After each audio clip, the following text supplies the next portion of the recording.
It is, I can't check my watch and hold my phone, 1:17 in the morning. Hayden is asleep in our bed. Luke is not even home yet. I know I said I was going to update you guys at the end of the 5-day lockdown, but it is just way too hectic. I know everyone said that too early in the morning. I know everyone said that 2020 was bad, but 2021 for us is off to a terrible start.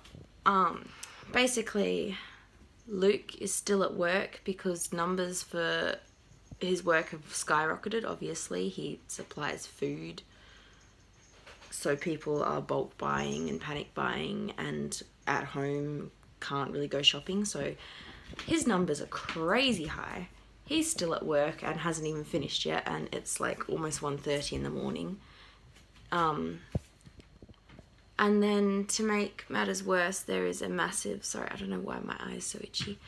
There is a massive bushfire that started up near Wooroloo and went through Gidgegannup and is heading straight for my family's house, my dad's house mainly, sort of mum's house, but she's not in the zone at the moment. And she should be fine because she's got a RAF base between her and the fire, and that always keeps us pretty safe. The only time we've had to evacuate from her house is when the fire's been on the other side, on our side of the RAF base. As for my dad, he's currently okay. The fire's got across Great Northern Highway and 2 petrol stations to get to him, but he can see it at the top of the hill from his house, so it's slightly scary. It's also really, really windy, so the chance of like spot fires crossing the highway and starting up is not good, and there's so much dry grass and bushland and paddocks that it's a real threat. My friend has evacuated and she's got horses, and I think sounds like she's found a place for her horses, but she's still looking for somewhere to put her 2 ponies and her donkey that doesn't like horses. And I'm honestly considering offering our yard, but Luke won't like that, and I don't know what's allowed, I don't know what's not allowed. If she gets really stuck, I'm just gonna keep an eye out for her. If she gets really stuck, we might do it, but I don't know how long term that could be. With Luca, it'd just be very not great, but like it's an emergency, you know? And we've got the spare bed ready to go, sort of. It definitely needs to clean sheets, but I've got the spare bed in case Dad needs to evacuate.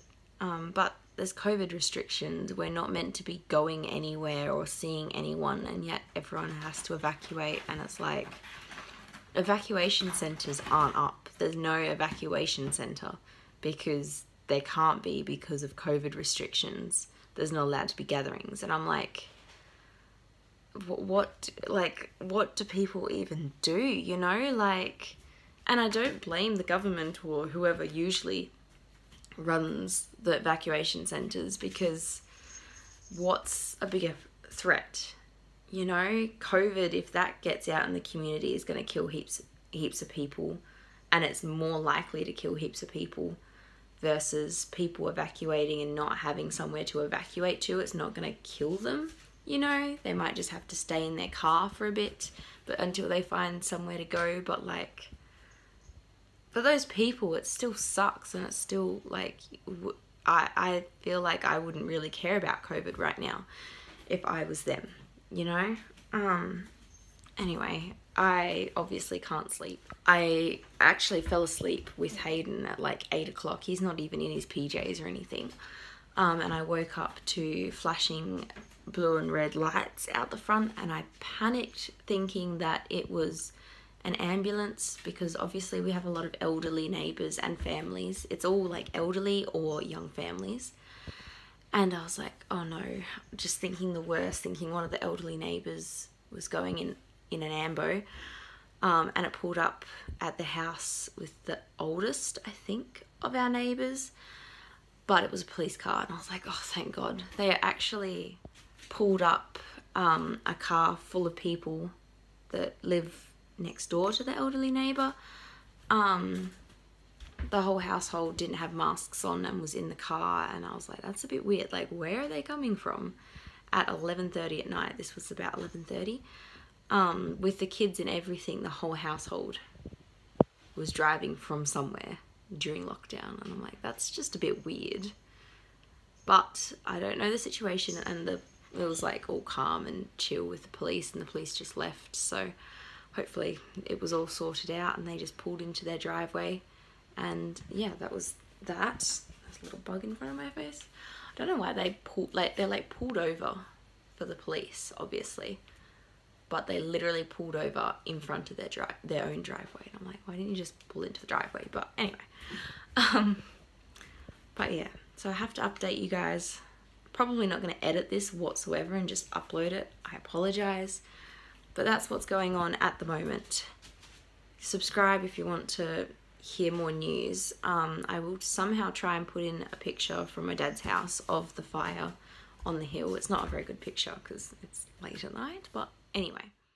Can I just point out that this is taken at like just before midnight and it is that bright outside. I also quickly chucked in this picture of the map of just where the fire is going because it's scary and I can. Bye.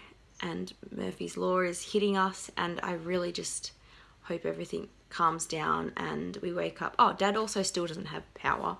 If you guys didn't know, no one in my family has power. My mum and sister have no power, and when they don't have power, they don't have water, so they didn't have a flushing toilet. Their power came on just before 10. Dad still doesn't have power, so luckily he went out today, despite the restrictions, and bought a generator. So he did that, used that to run. He ran that long enough to get his freezer and fridge back to cold and then turned it off. So hopefully in the morning we wake up and the fire's all fixed and the power's back on and COVID is magically gone. There's no negative, that would not be good. There's no positive cases and the guy's recovered and we're hoping for the best. Goodbye peoples, see you in the next video. Hopefully it's a good one.